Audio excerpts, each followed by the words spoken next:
नमस्कार, मैं राहुल कोटियाल।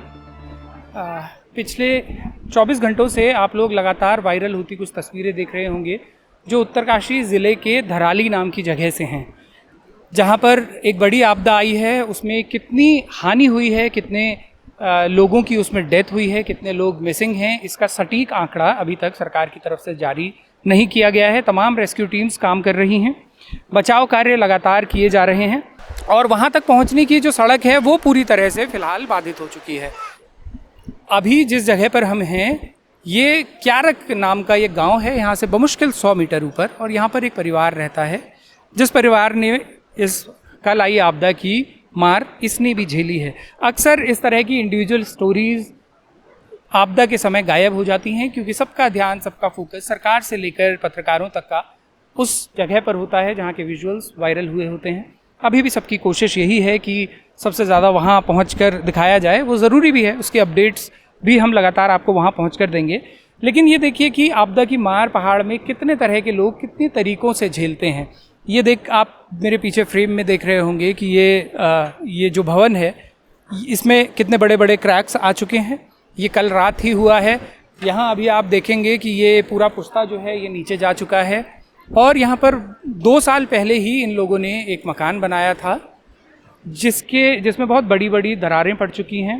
किसी तरह से मैनेज कर रहे हैं वो लोग और किस असुरक्षा के भाव में हैं।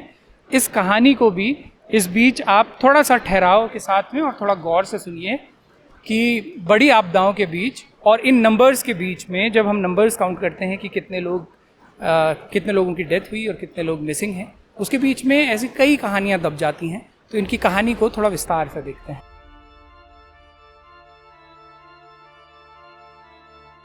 भाई साहब, क्या नाम हुआ आपका? मेरा नाम रमेश पवार है। रमेश पवार जी। हाँ। पवार जी, कितना टाइम पहले बनाया था ये? इसको हो गया 1.5-2 साल। अभी क्या कर रहे हैं आप? ये इसके दरवाजे बंद नहीं हो रहे, पूरा खराब हो गया क्योंकि ये स्ट्रक्चर पूरा हिल गया इस वजह से। स्ट्रक्चर हिल गया इसका जी। इसको सेट करने की सोच रहे कि बंद हो जाए।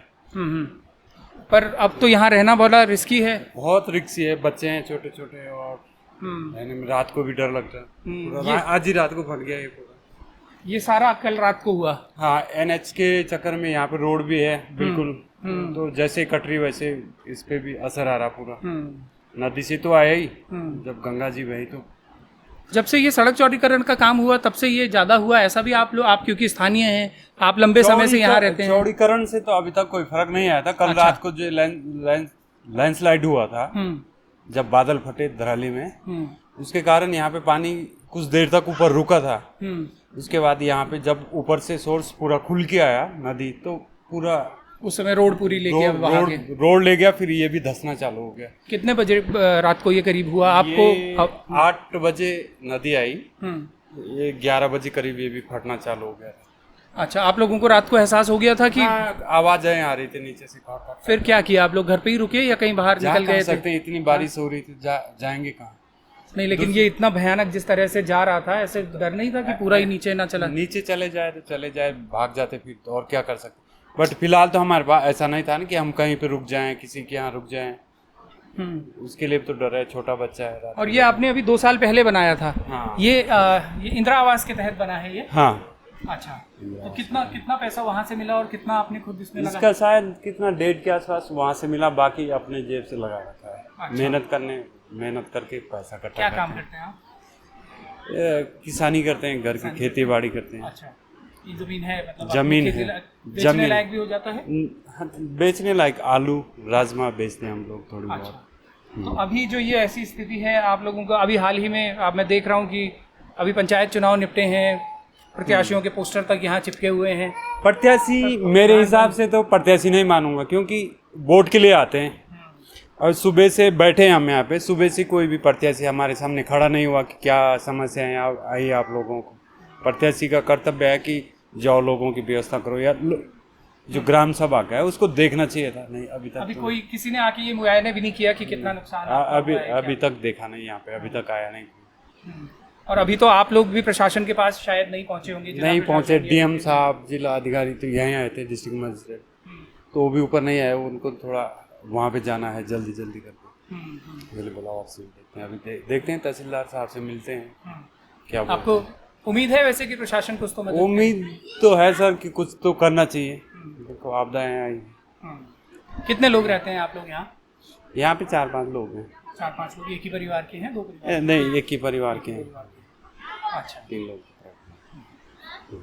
एक बार आप थोड़ा और दिखाइएगा जरा, आसपास कहाँ कहाँ जो आपका नुकसान हुआ है। सर नुकसान तो ये देखो पूरा ये धस गया, आगे से देखिए आप, ये पूरा धस गया है। और इधर तो आपने देख ही चुके हैं, ये मकान ये फट गया, ये रात को हुआ था। यहाँ पे ये बारीक बारीक से आ रही दरारें, ये पूरा इसके पीछे भी। ये वाला तो संभवतः पुराना है शायद ना? हाँ, बट दरारें उस पे अभी आई। अच्छा, हाँ, इसके पीछे है, आप देख सकते हैं यहाँ पे।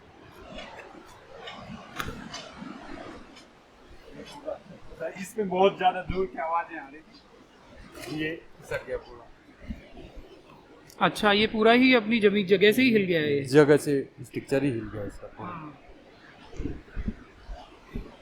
कुमार जी, यहाँ रुकना तो खतरनाक है। खतरनाक है, जब तक कुछ व्यवस्था नहीं हो पाती हमें, तो तब तक तो रुकेंगे यहाँ पे।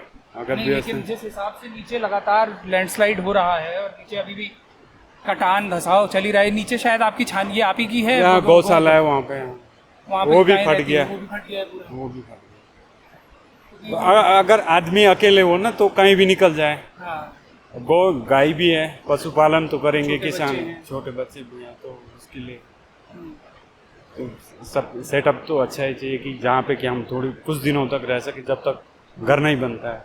देखते हैं गवर्नमेंट की तरफ से क्या मिल सकता है हमें।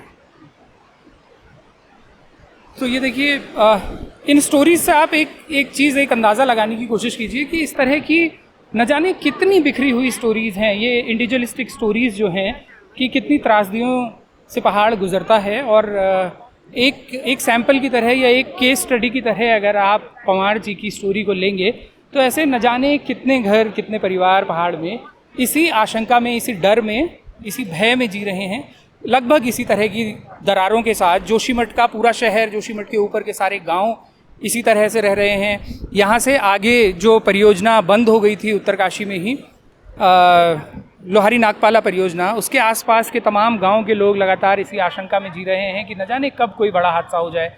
इसी तरह की दरारें हैं और चर्चाएं उन पर तब होती हैं जब हादसे एक्चुअली हो चुके होते हैं, जैसा कि अभी धराली के मामले में हो रहा है।